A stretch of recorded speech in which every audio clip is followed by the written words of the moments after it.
नमस्कार, कैसे हैं आप सभी? आशा करती हूँ अच्छे ही होंगे। हमारे और आपके इस चैनल उत्सव कथाएं में मैं आप सभी का तहे दिल से स्वागत करती हूँ। आज की ये कहानी मैंने प्रेरक कहानियां का 1308वां भाग में से ली है, जिसका शीर्षक है संतों की शरण। तो चलिए कहानी की शुरुआत करती हूँ। एक गांव में एक ठाकुर थे। उनके कुटुंब में कोई आदमी नहीं बचा, केवल एक लड़का रह गया था।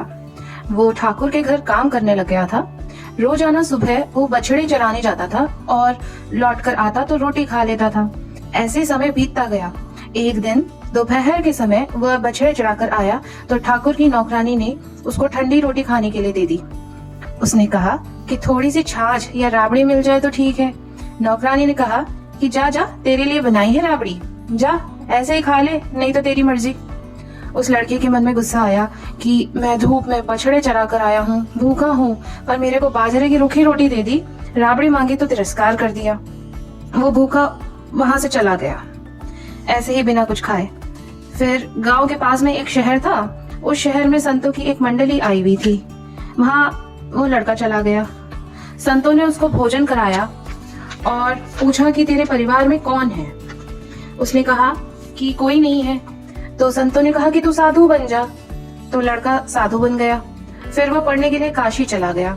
वहां पढ़कर वो बहुत विद्वान हो गया और फिर वह मंडलेश्वर यानी कि महंत बन गया। महंत बनने के बाद एक दिन उनको उसी शहर में आने का निमंत्रण मिला। वे अपनी मंडली को लेकर वहां आए, जिनके यहाँ वे बचपन में काम करते थे। वे ठाकुर बूढ़े हो गए थे। ठाकुर उनके पास गए, उनका सत्संग किया और प्रार्थना की कि महाराज एक बार हमारी कुटिया में पधारिए, जिससे हमारी कुटिया पवित्र हो जाए। मंडलेश्वर जी ने उनका निमंत्रण स्वीकार कर लिया। मंडलेश्वर जी अपनी मंडली के साथ ठाकुर के घर पधारे। भोजन के लिए पंक्ति में बैठे। गीता के 15वें अध्याय का पाठ हुआ। फिर सबने भोजन करना आरंभ किया। महाराज के सामने तख्ता लगा हुआ था और उस पर तरह तरह के भोजन के पदार्थ रखे हुए थे। अब ठाकुर महाराज के पास आए, साथ में नौकर था, जिनके हाथ में हलवे का पात्र था। ठाकुर प्रार्थना करने लगे कि महाराज कृपा करके थोड़ा सा हलवा मेरे हाथ से ले लो। अब महाराज जी को हंसी आ गई। ठाकुर ने पूछा, आप हंसे कैसे? तो महाराज जी बोले कि मेरे को पुरानी याद आ गई, इसलिए हंसा। ठाकुर बोले कि बताओ वो क्या बात है? महाराज जी ने सब संतों से कहा कि भाई थोड़ा ठहर जाओ, बैठे रहो, ठाकुर जी बात पूछते हैं तो बताता हूँ। महाराज ने ठाकुर से पूछा कि आपके कुटुंब में वह परिवार रहता था ना, उस परिवार में अब कोई है क्या?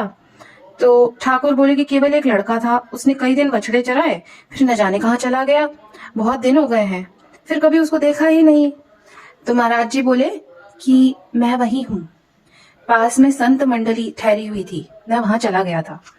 पीछे काशी चला गया, वहां पढ़ाई करी और महंत बन गया। यही वह आंगन है जहां आपकी नौकरानी ने मेरे को थोड़ी सी राबड़ी देने से भी मना कर दिया था। अब मैं भी वही हूँ, आंगन भी वही है और आप भी वही हैं, पर अब आप अपने हाथ से मोहन भोग दे रहे हैं और कह रहे हैं कि महाराज कृपा करके थोड़ा सा मेरे हाथ से ले लो। कहते हैं ना, मांगे मिले न राबड़ी, करूँ कहाँ लगी वरण, मोहन भोग गले में अटकिया, आ संतों की शरण। संतों की शरण मात्र लेने से इतना हो गया कि जहां राबड़ी नहीं मिलती थी वहां मोहन भोग भी गले में अटक रहा है। अगर कोई भगवान की शरण ले ले तो वह संतों का भी आदरणीय हो जाएगा। लखपति और करोड़पति बनने में तो सब स्वतंत्र नहीं है, पर भगवान की शरण में होने में, भगवान का भक्त बनने में सबके सब स्वतंत्र है, और ऐसा मौका इस मनुष्य जन्म में ही है। तो आशा करती हूँ आपको ये आज की कहानी अच्छी लगी होगी। अगर कहानी अच्छी लगी हो तो कृपया करके इस चैनल को लाइक, शेयर और सब्सक्राइब अवश्य करें।